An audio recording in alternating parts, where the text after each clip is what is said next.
I'm very emotional. We all know that. I think that I feel the obligation. I feel frustrated, um, honestly, with myself because I spent so much time over the last couple of weeks just focusing on the half, like the half of the country that I despise. What's up, y'all? This your boy MAZ, Mazza Capone with the Do the Better You channel.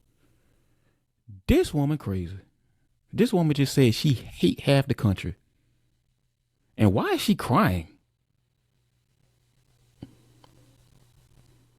I find it funny that these are the same people that's always talking about racism and misogyny and all this shit and hate speech, but clearly this is hate speech right here. Literally. They always talking about Trump's divisive rhetoric, but you just said you hate half the country. If that ain't divisive, I don't know what is. Mm. Um, and I'm frustrated about that because you don't get understanding through frustration and hate. Mm.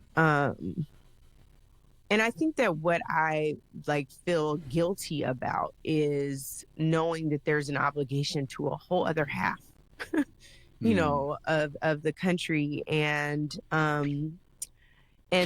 feeling like there has to be a conversation, a come to Jesus, as they say, with so many people because we are really not on the same page. And I am at a loss at this point for how to get there. And so, But that's okay though, because you see, at the end of the day, life still goes on.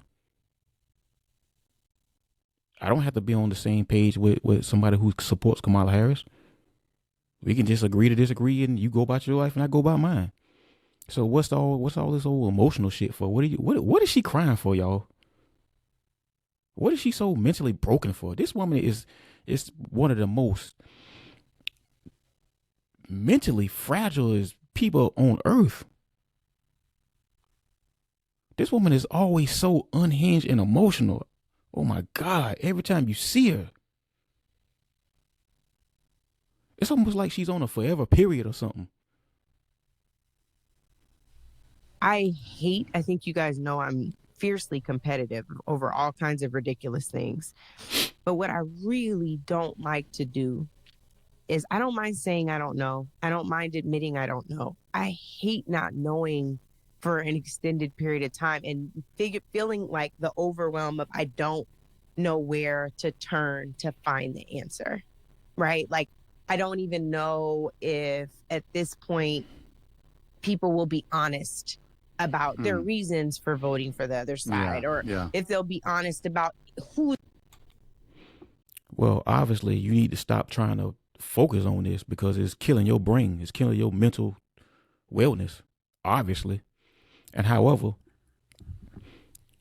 most people are not going to be honest because they don't want to be villainized and they don't want to be judged by people like you and the people who you surround yourself with, Angela.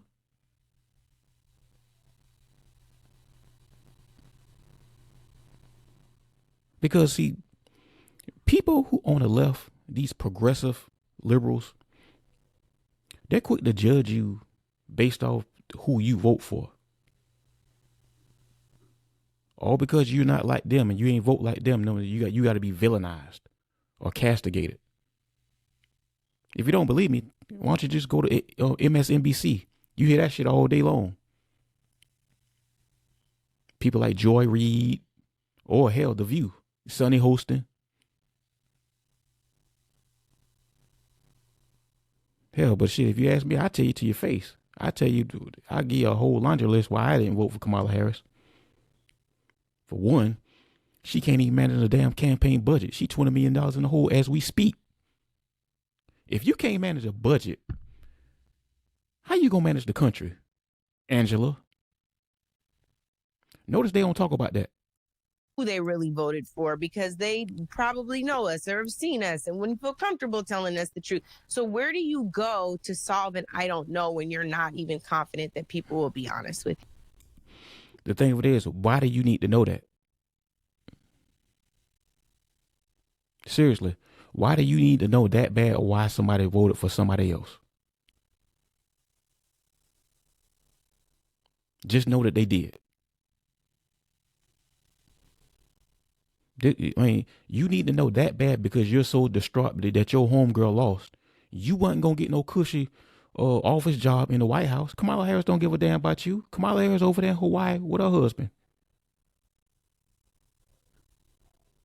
And honestly, I'm pretty sure Kamala Harris glad all this shit over with. She knew she didn't belong there. During the whole campaign, she had to be somebody who she didn't want to be. We all know she was acting. And you even know that, Angela. You know what I mean? And Yeah, it's like yeah. the weight of that. We were flailing. I'm trying to make sense. You make sense.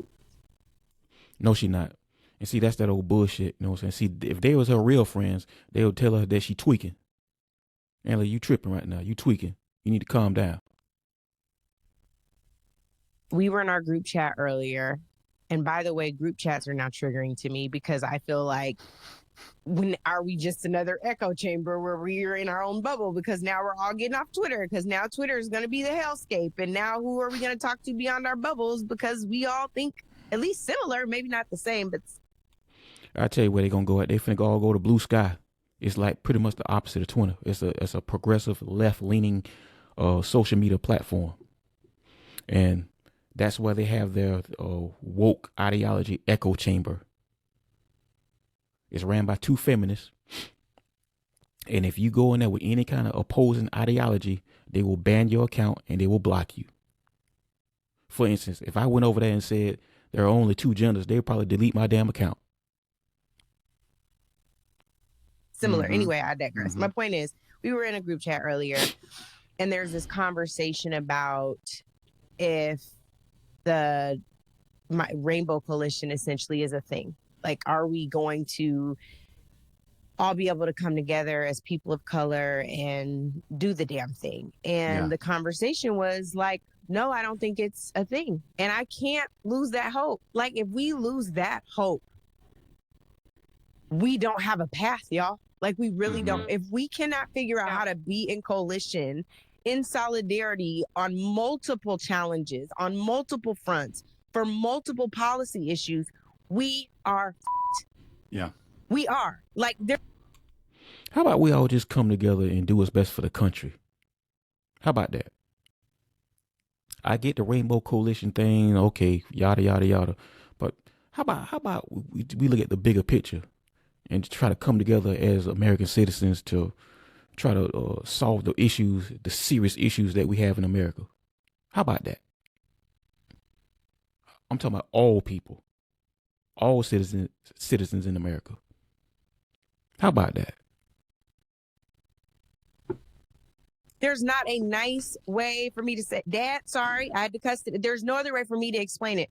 We are if there's no coalition, if there is no coming together for a larger group, there is no path to victory. And I don't want to lose. I don't want to lose. That's real.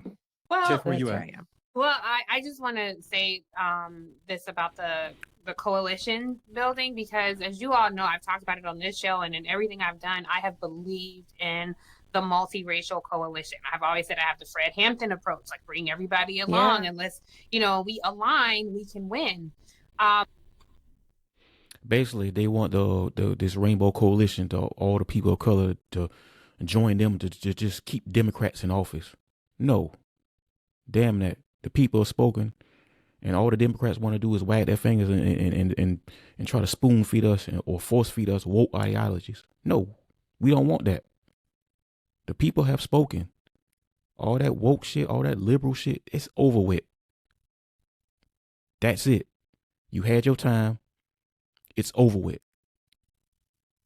I want to caution us because exit polling data is not the most reliable, and we were cautioned in our group chat by that. But what I saw was jarring to me to see so many people of color align with oppressive policies and oppressive issues, and it quite frankly broke my heart. And Man, get the fuck out of here, bitch. That check this out. No. See, there she go. There they go with the judgments. You know what I'm saying? You got to be judged because you're not voting like them. Now she talking about oppressive policies. What oppressive policies then? Tell us that. Whenever they talk like this, you got to take what people like this say with a grain of salt, because they don't even be believing that shit themselves. Because if it was so oppressive, why can't you describe it then? They can never substantiate what kind of oppressive policies that they talking about. Notice she just said that and just moved along. Guys, when people talk like this, people who do talk like this, take what they say with a grain of salt. Because in most cases, they really don't believe the shit that they be talking about themselves. It's just talk. However, y'all, this your boy MAZ. This the Do The Better You channel. Like and subscribe. Let me know what you think in the comments. I love y'all. Appreciate y'all. This was a short one. I'm out.